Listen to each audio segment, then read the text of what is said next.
pexe lem ci namoon mooy fexe ba ñun ci bërëb yu bëree bëri suñuy liste ñu neenal ko bi mu tëralee pexe yooyu lim ci njëkk a def mooy jëfandikoo ñenn ci waa administration territoriale muy préfet yi ak sous-préfet yi du ñëpp nag waaye ñenn ci préfet yi ak sous-préfet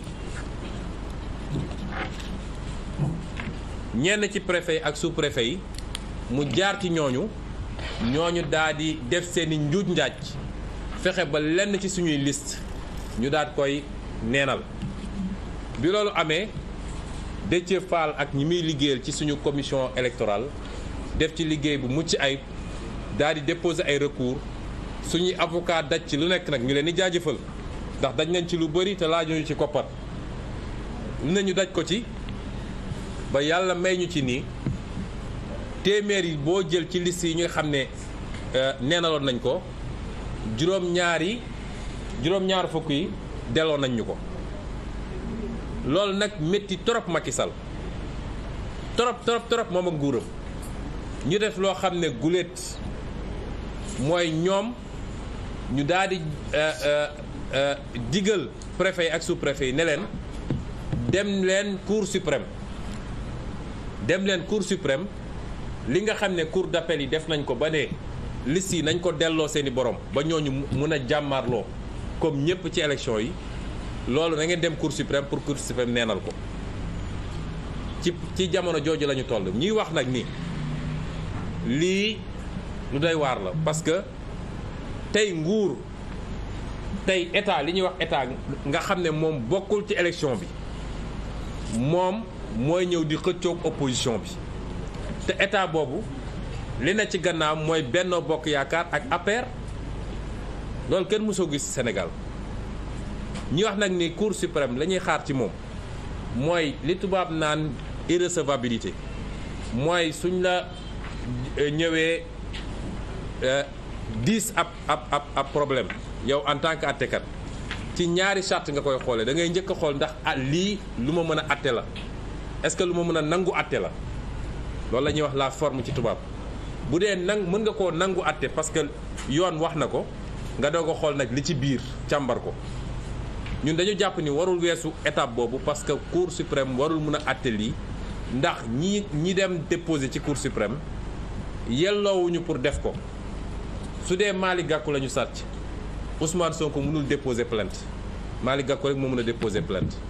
lii diggante commission yi doon jot plainte candidature yi la parti politique yi du diggante nguuru Sénégal ak parti politique yi loolu mooy benn ñaareel bi ñu ne dinañu wax tuuti ci li nga xam ne mooy solos élection yi loolu nag askan wi la ñuy waxal ndax li ñu bëgg a xamal askan wi mooy ñun ñiy toog fii yàlla mi ñu tiim xam na ni soxlawuñu dara ci politique dara bu doon loolu am nañ ko bu yàgg yomb nañu li gars yi di def ba ñu woo leen di leen jox ay milliards suñ ko defoon ñu jox ñu lu ëpp loolu kon loolu dugaluñu ci politique salaire politique sax soxlawuñu ko politique gii dañ ciy jaamu yàlla liy defar askan wi ndax bu baaxee suñu njaboot la baaxal bu baaxee Sénégal yëpp la baaxal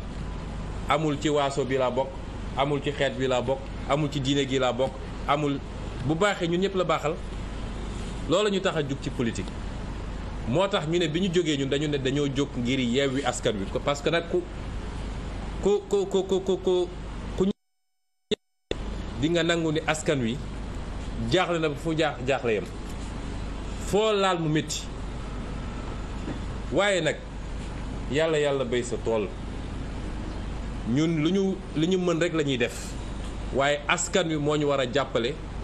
askan wi moo war a gëstu boppam gëstuñu ñu nit ñu gën a am motivation ñu gën a am cawarte ci li ñu nekk ñun ñëpp ñu ànd yeewi réew mi loolu la ñuy ñaan askan wi moo tax ñu bëgg askan wi xam ni élection yi du élection gox goxaat ku leen ko wax daf leen nax élection yi du élection wu Sikicoor wala Ndar wala Padois wala Matam déedéet élection yi weesu na loolu boo gisee Macky Sall mu jaral ko lii lépp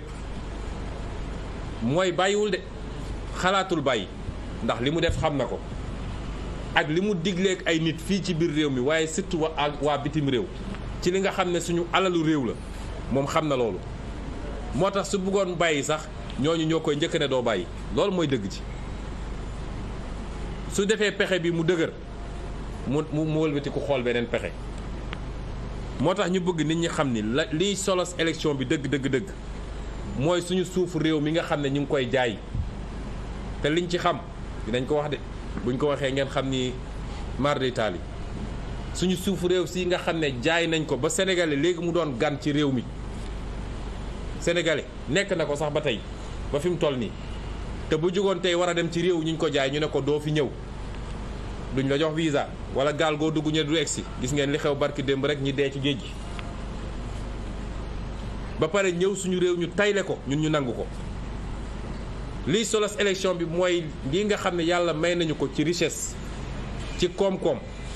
muy géej gi nga xam ne yàlla def na fi macha allah tabaarkalla lu ne ci jën ak lu demee noonu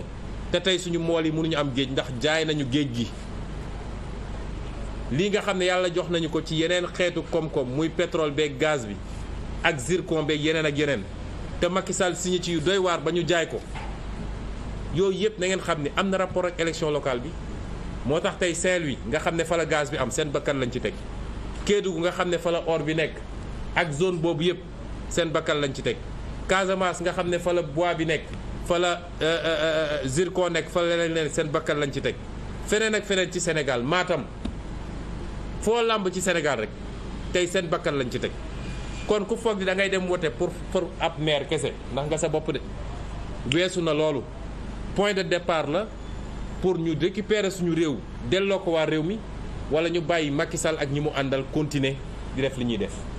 ku woteel benn maire u Macky Sall xamal ni Macky Sall nga woteel ak ni mu yoree réew mi ak noo ko jege-jege ak nu mu nekk sa mbokk loolu dañu bëgg sénégalais xam ko ba tax nag ba ñu génnee ci élection 2019 bi waxoon nañu fii ci assemblée nationale yéen ñëpp xool ngeen vidéo bi ñu ne leen sénégalais yi dund gi dina métti de yéenewuñ ko kenn nag waaye ci jafe-jafe la ñuy dëkk premier jour mandat wu Macky Sall ba dernier jour mandat Macky Sall tey nag ñu wax leen ni tey la waalo di gën a aay nag waalo yi ñoom Khalifa Sall xam nga li sax ñu naan tey la waalo di gën a aay waaye tey la waalo di gën a aay wala tey la Casamance di gën a aay bala waalo yi li tax ma wax loolu mooy àdduna bi dafa bindoo noo xam ne ci crise mondiale la ñuy nekk boo xam ne day gën di métti pétrole bi nga xam ne mooy doxal lépp ci àdduna ma ngay yokk te day gën di yokku ñu ne li nga xam ne mooy tax ñu jëlee fii yóbbu fële te ñun réew la boo xam ne comme liggéeyu suñu réew pour inverser cycle économique bi ba am suñuy industrie am suñu agriculture bu dox ba mun a am suñu autosuffisance li ëpp ci la ñuy jëfandikoo day jóge ci bitim réew ñu ne la prix fret maritime bi daanaka yokk na ci anam goo xam ne def xanaa mosuñu koo gis même ci jamono ay guerre mondiale ci loolu la ñu nekk moo tax lu doon jàll dërëm tey boo moytul téeméer lay jar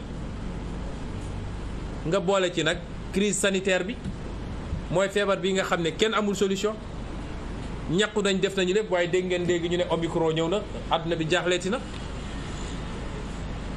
loolu mooy situation bi ci jamono jooju ñun ñu war a xeex ci lu delloo réew mi ci waa réew mi te Yewwi Askan Wi incarné ko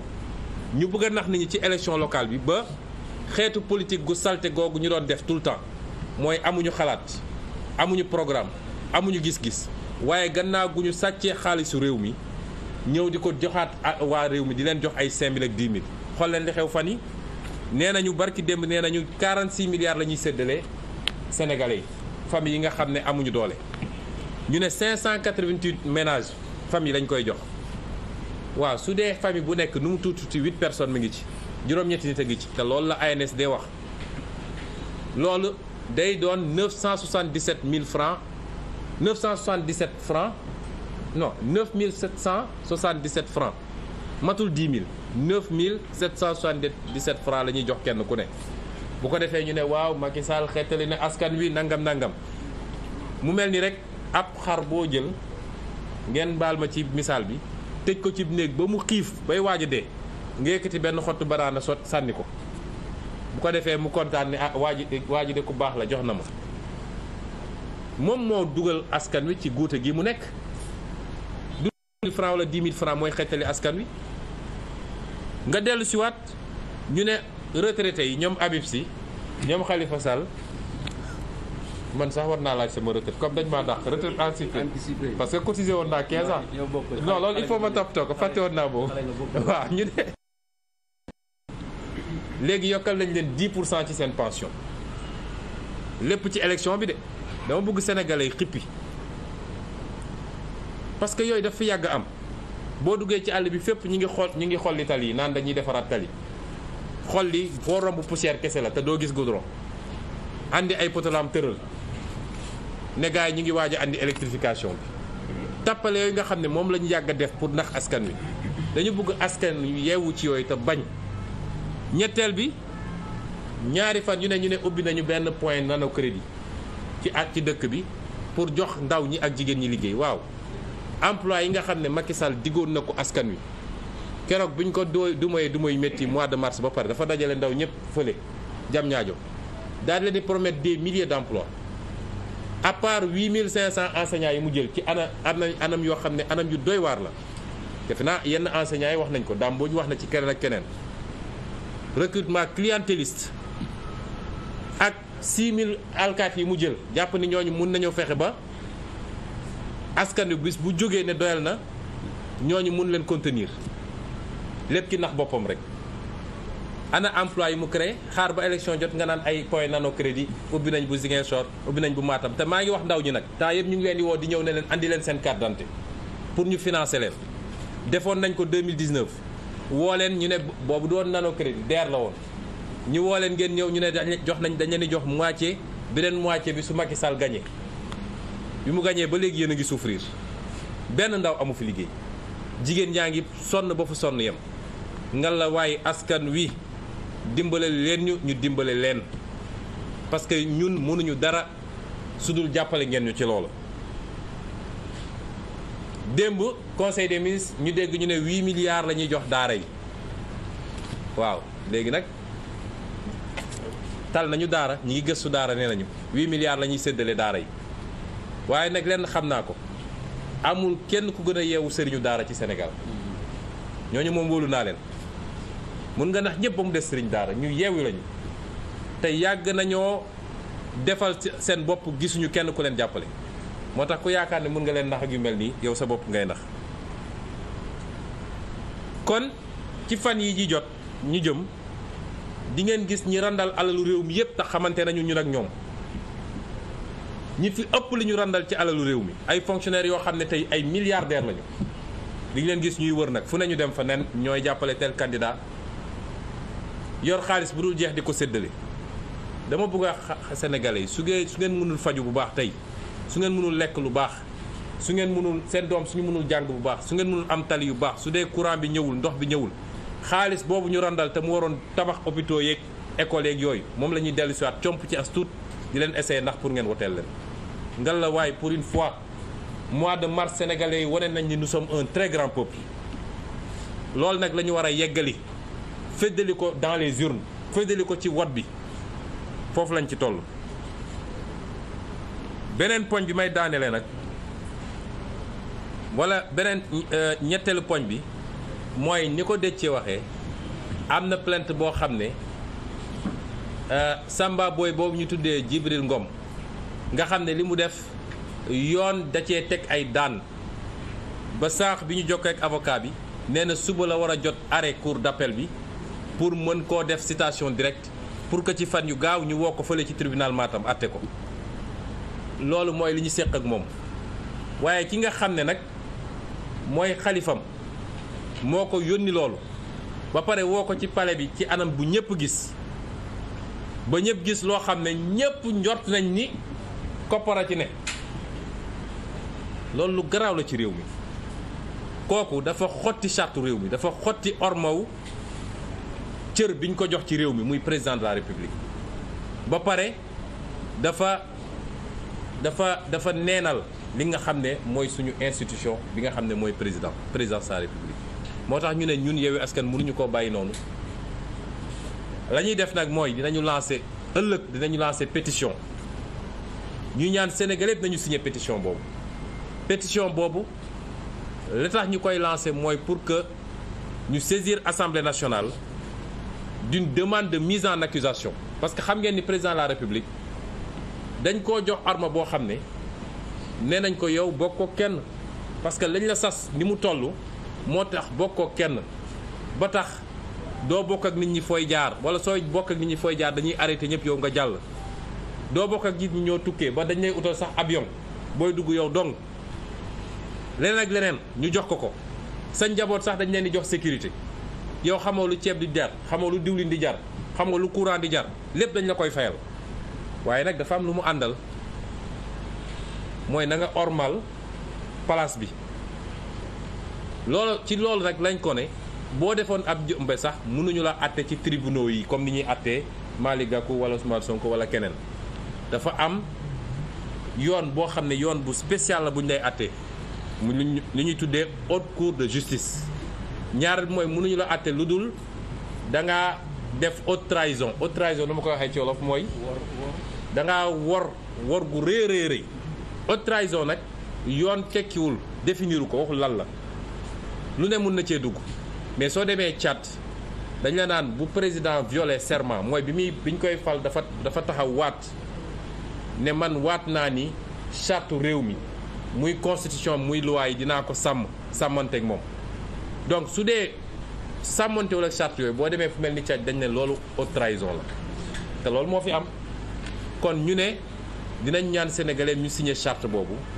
gannaaw bu ñu ko signé nag pétition bi du moins bu ñu ko signé ba dajale ko dinañ ko def en ligne waaye dinañu am suñuy ndaw yuy wër yor ko dem fépp ci gare routière yi ci marché yi fu ne ñu signé ko bu ñu ko signé ba noppi dinañ saisir assemblée nationale ne leen Macky Sall dafa def haute trahison dañu bëgg ngeen def une procédure de mise en accusation fa may daanelee nag mooy